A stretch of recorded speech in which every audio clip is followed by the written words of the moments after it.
An introduction of what we have for this week. I've some things, some areas of things we need to be able to clean up as we head into tomorrow. Obviously, you get to a championship week, man. It's still about the improvement. It's still about the growth. It's still about the fundamentals. Bringing that edge in everything that we're doing. We've got some good competitive work against each other, offense versus defense. You cut down a little bit of just in time of time being out here, being at this point, but I thought there was some good work that was done, and obviously we'll come out tomorrow and continue to push to be better. Going into this week, it's the last time after those 2000 won Florida State, and then you won the conference championship. What would that mean for the city, and what does it mean? Well, I obviously got a lot of respect for Coach Simmons and the FAMU program. They've done a remarkable job. What he's done in his time there. Football is important here, and we have an obligation of how we play and what we need and who we represent. And I know FAM has the same ideals and thoughts and philosophies when it comes to that. We talked before the season, and I was rooting for him and for their team, and it'd be huge for our city and community just having both the colleges here. Being able to push and achieve at a very high level. So hopeful that both of us can get that done. Will you shoot him a text this week, just like kind of good luck, or vice versa? I will now. I meant to ask you yesterday, the play where Brock rolls out and throws, is that an RPO kind of decision before the snap? You laughed when I brought it up to Coach Atkins. He laughed about it. What does it say about that kid in that moment? There's some. You don't have to worry about his belief in himself. What were you saying in that moment? We're all continuing to work, and it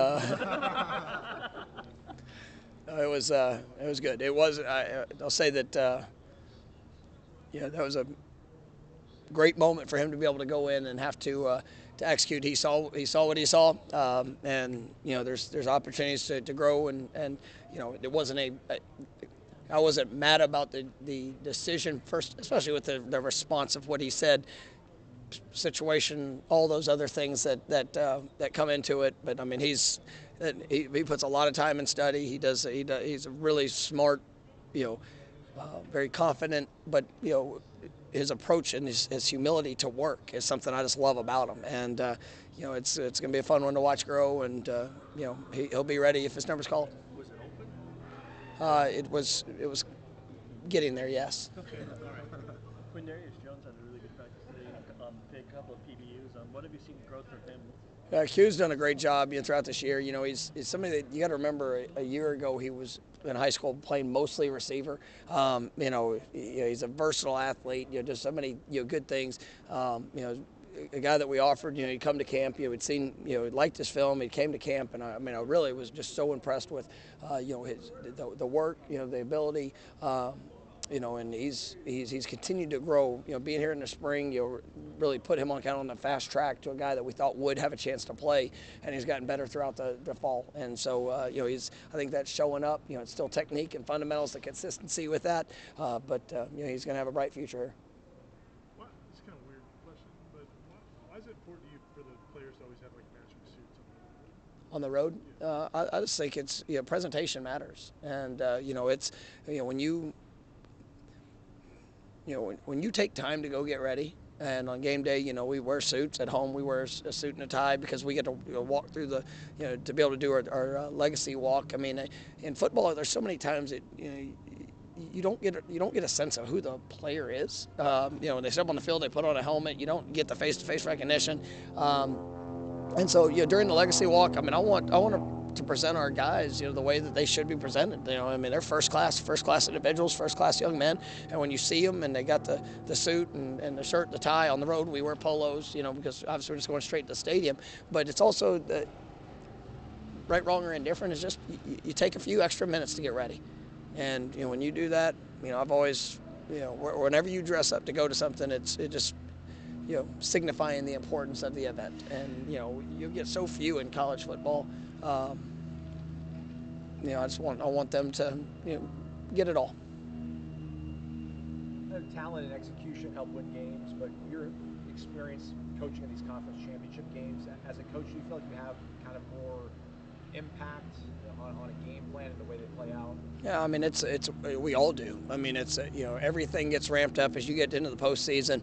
Everything is the competition level obviously is taking another step, but it's everybody being on point, the details, the execution, the situations, taking. There's more film on you now than there's ever been, and you get to this point. I mean, you never know fully what to expect, but you got to be able to adapt and adjust. And so, it's one of my favorite experiences. I've been fortunate to be in a few of them, and this is it's a fun week to be a part of, and it takes us all. Some of these games recently, Miami with Restrepo, and then obviously Pearsall, Florida. You guys have done a really good job of limiting some of their key players offensively. Like, is that how big of a focus is that? Well, I mean, it's these guys they have some very talented receivers, and it's going to take all hands on deck to be able to try to eliminate some of their big playability. They do a great job of being able to create angles in the run game. They have a variation of schemes that they'll run. So it's big. Obviously you got to limit explosive plays, and these guys are very explosive players on the perimeter. And if you get caught slipping, I mean, they'll make you pay. So our guys have done a nice job in the last few weeks, and really throughout the season. Just in our pass defense, I've been really proud of that. But we got a big challenge this week, so we've got to rise to the occasion. Coach Atkins talked about Rob and Bless were available Saturday, but kind of he liked the matchup more with Darius and Jeremiah. I guess especially this far in the season, how much benefit is it to have where you can play matchups a little and kind of wait till guys are definitely 100% on the line? Yeah, I mean that's a big thing is making sure guys are going to be able to go out there and execute a game plan. You'll be able to to give all that they have, and I know they've been working hard at it, but it's when you go out on the perimeter, it becomes such a matchup game, and I love having the depth and the versatility to be able to play that game, there within the offensive line as well. And so I think our guys have done a nice job in showcasing their versatility, but also being available and ready, when they need to be.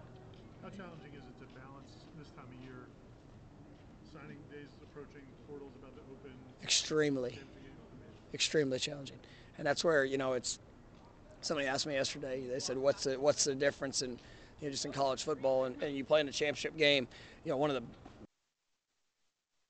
now is at least there's a dead period for this week, and I know most schools are meeting with their players and having those one-on-one conversations and getting a understanding for the next steps. You see.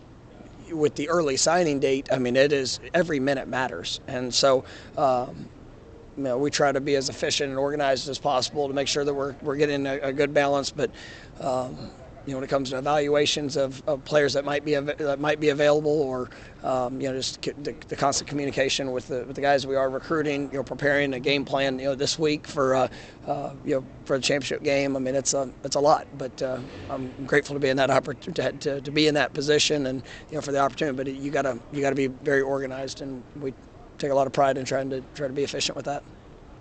You're good? All right, guys. Thanks so much. Thank you.